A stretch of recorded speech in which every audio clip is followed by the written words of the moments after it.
سید روح اللہ الموسوی الخمینی سن 1902 عیسوی میں ایران کے خمین شہر میں پیدا ہوئے۔ ان کے والد بھی عالم دین تھے جو سید روح اللہ کے پیدا ہونے سے چند دن قبل اس علاقے کے حاکم کے ذریعے شہید کر دیے گئے۔ بچپن سے ہی علم دین حاصل کرنا شروع کر دیا اور ابتدائی تعلیم حاصل کرنے کے بعد مشہور عالم شیخ عبد الکریم حائری یزدی کے پاس عراق شہر چلے گئے۔ شیخ عبد الکریم کے قم ہجرت کے بعد وہ بھی قم آ گئے اور 20 سال تک علم فقہ، اصول، فلسفہ، عرفان اور اخلاق حاصل کیا۔ تاریخ اسلام اور سیاسی موضوعات کے سلسلے میں مطالعہ کیا۔ ذاتی صلاحیت اور مختلف دینی علوم پر مہارت کی بنا پر بہت جلد تعلیم دینے کا بھی سلسلہ شروع کیا اور بہت جلد عقلی اور لسانی امور کے استاد کے طور پر پہچانے گئے۔ آیت اللہ بروجردی کے بعد ان کا شمار شیعوں لگا، لیکن جس چیز نے ان کی طرف توجہ کو مرکوز کیا ان کی سیاسی تقریروں کا سلسلہ تھا، جس میں انہوں نے ایران کے اسلامی معاشرے کے رجحان کو پہلوی بادشاہت کے ذریعے مغرب کی جانب بڑھانے کی کوششوں کی مذمت کی تھی۔ یہ تقریریں غاصب صہیونیوں اور امریکہ کے دہشت گردانہ اقدامات کے خلاف شدت اختیار کر گئیں، اور اس کی جھلک کو سن 1963 اور 1964 میں عوامی احتجاج کی صورت میں دیکھا جا سکتا ہے۔ لہٰذا ایران کی پہلوی حکومت نے انہیں ترکی اور پھر عراق جلا وطن کر دیا تاکہ شاید امام خمینی کا نام نجف میں دب کر رہ جائے۔ امام خمینی رضوان اللہ تعالی علیہ، امام خمینی رحمۃ اللہ علیہ کی شخصیت تقریب بین مذاہب کے لحاظ سے کافی اہم تھی۔ سب سے پہلی بات تو یہ کہ وہ ایک فقیہ تھے اور انہوں نے فقہ میں اپنے استاد آیت اللہ العظمیٰ بروجردی سے اتحاد کے سلسلے میں بہت سے نکات سیکھے تھے۔ وہ فقہ میں مداراتی تقیہ کے قائل تھے، جس کے معنی یہ ہے کہ اہل سنت برادران سے اختلافات سے بچیں۔ بڑی دلچسپ بات یہ ہے کہ اگر الازہر کے علماء اور آیت اللہ العظمیٰ بروجردی جیسی شخصیتوں نے اتحاد کا علمی زمینہ فراہم کیا تو امام خمینی نے اس اتحاد کی عملی شکل پیش کی، اور یہاں تک کہ انہوں نے حکم دیا کہ شیعہ مسجد الحرام کی نماز جماعت میں دیگر مسلمانوں کی طرح شرکت کریں۔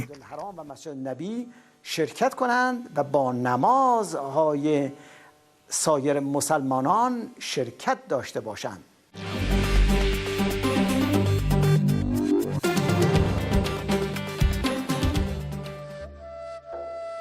آیت اللہ العظمیٰ خمینی ولایت فقیہ اور حکومت اسلامی کے نظریے سے تمام فقہاء اور علماء کو اپنی جانب کھینچ رہے تھے۔ 13 سال بعد انقلاب کے شعلے پھر بھڑکنے لگے۔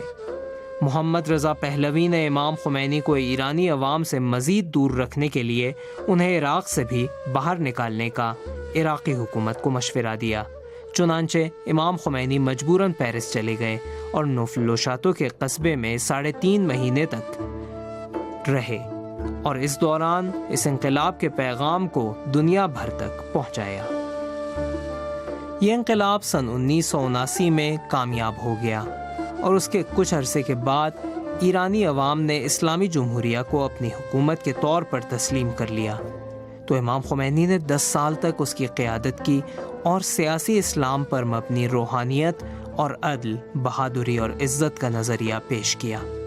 انہوں نے بین الاقوامی سطح پر مغربی اور مشرقی سامراج سے دوری اور صرف اسلامی جمہوریت کا نعرہ لگایا، اور اس ذریعے تقریب مذاہب اور عالم اسلام میں اتحاد کی راہ کو ہموار کیا۔ الامام الخمینی رضوان اللہ تعالی علیہ، امام خمینی رضوان اللہ تعالی نے مسلمانوں کے تمام مسائل پر توجہ دی، ان کے پچھڑے پن پر، ان کے خلاف مغرب اور علاقے میں ان کے ایجنڈوں کی جانب سے تیار کی گئی سازشوں پر توجہ دی۔ مسلمانوں کو ذلیل کیے جانے کا جو مسئلہ تھا اس پر بھی امام خمینی نے خاص توجہ دی۔ ان کا خیال تھا کہ مسلمانوں کے سارے مسائل کی جڑ ان پر مسلط کردہ ذلت کی وجہ سے ہے، اس لیے ایسے اقدامات ضروری ہیں جو انہیں ذلت و رسوائی سے نکال کر عزت و طاقت کے مرحلے تک پہنچا دیں۔ اور اس کے لیے انہوں نے سب سے پہلا کام جو کیا وہ یہ تھا کہ وہ ایران کو اسلامی تہذیب کے دائرے میں لے آئے۔ اصل میں ایران میں اسلامی انقلاب کی کامیابی سے پہلے اس بات کی بہت زیادہ کوشش کی گئی کہ ایران کو اسلامی تہذیب سے دور کر دیا جائے اور ایران کو اسلام سے قبل کی صورتحال میں پہنچا دیا جائے، لیکن امام خمینی رحمۃ اللہ علیہ نے سب سے پہلا جو کام کیا وہ یہ تھا کہ وہ ایران کو اسلامی تہذیب و ثقافت کے دائرے میں واپس لے آئے، اور انہوں نے ایرانی قوم میں تہذیب و ثقافت کے شعبے میں عزت نفس اور خود اعتمادی پیدا کی۔ وبعث الهمة والعزة في نفوس الإيرانيين من أجل استعادة مكانتهم الحضارية على الأرض۔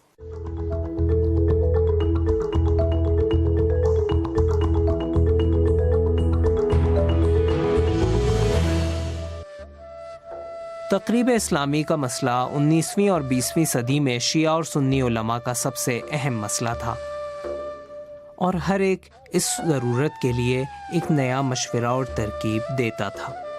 سید جمال الدین کی ترکیب اس پر مبنی تھی کہ مسلم ممالک کے سیاسی سربراہوں کو بیدار کیا جائے۔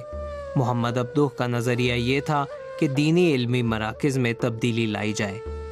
حسن البنا سیاسی سماجی پارٹیوں کے قیام کو اس مسئلے کا حل سمجھتے تھے۔ یہ تمام ترکیبیں اسلامی امہ کے صرف ایک کسی حصے پر توجہ دیتی تھیں۔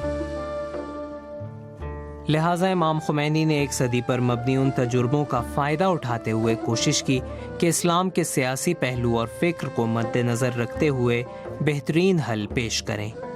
اس ایجنڈے میں عوامی استقبال کے تحت جامع الشرائط فقہا کی سربراہی اور مینجمنٹ کے ذریعے اسلامی حکومت قائم ہو سکتی ہے۔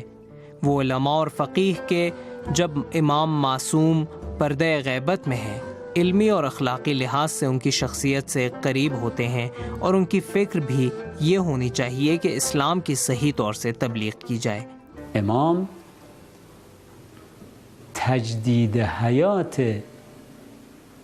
اسلام را فراہم، امام خمینی رحمۃ اللہ علیہ نے اسلام کی حیات نو کے حالات فراہم کیے۔ امام خمینی تمدن اسلام کی حیات نو کے بانی ہیں، اسی لیے انہوں نے تمام اسلامی مسائل پر توجہ دی، اور اس سلسلے میں کام کرنے والی تمام شخصیتوں میں ان کا سب سے اہم مقام تھا۔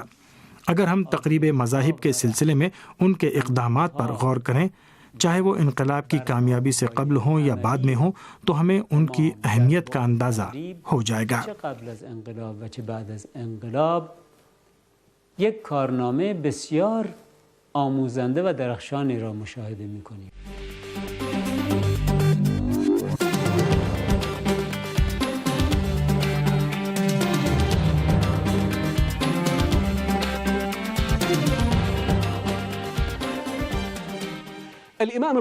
امام خمینی رحمۃ اللہ علیہ نے ایران میں اسلامی تہذیب و ثقافت کی بازگشت اور اسلام کی عظمت رفتہ کو واپس لانے کے لیے مختلف اقدامات کیے اور اتحاد کے لیے کوشش کی۔ ان کا سب سے اہم کام سیاسی تحریک رہا ہے۔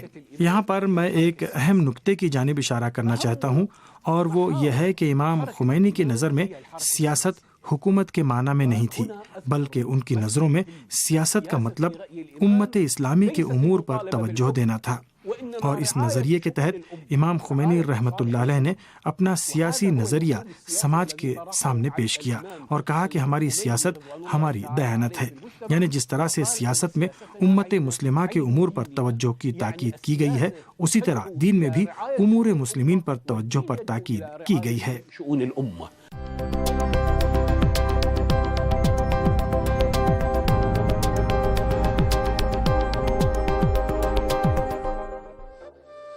خود امام ایک جامع الشرائط عالم کی حیثیت سے ہمیشہ اس تحریک کی حمایت کرتے رہے اور اسے آگے بھی بڑھاتے رہے، اور وحدت پر تاکید کے ساتھ سامراجی طاقتوں کے خلاف اپنی جد و جہد جاری رکھی، اور ان کی بہادری کے ساتھ قیادت کے نتیجے میں شیعہ اور سنی سب کے سب پرچم اسلام کے سائے تلے سامنے آ گئے۔